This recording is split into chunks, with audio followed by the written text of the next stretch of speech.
Some people think that Ishmael, when sent away by Abraham in the Torah, was just a young child, not a teenager, based on the phrase, "and he grew," in Genesis 21, verse 20. They point out that the Hebrew word Yelid is used for both Ishmael and baby Moses, Exodus 2, verse 6. How do they explain this argument? The argument is articulated by pointing out the use of the Hebrew word Yelid in both Genesis 21, verses 14 to 15, and Exodus 2, verse 6. In these verses, Yelid is used to describe both Ishmael and infant Moses.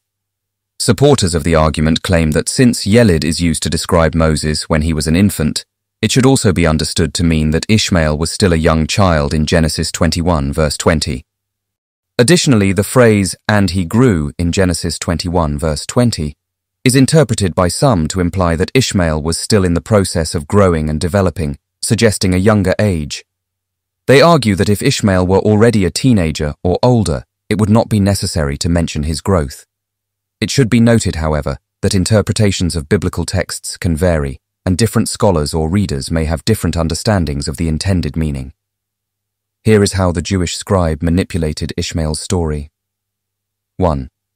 The age of Ishmael at the time of his departure from Abraham's house. 2. Abraham's son, who was offered as a sacrifice.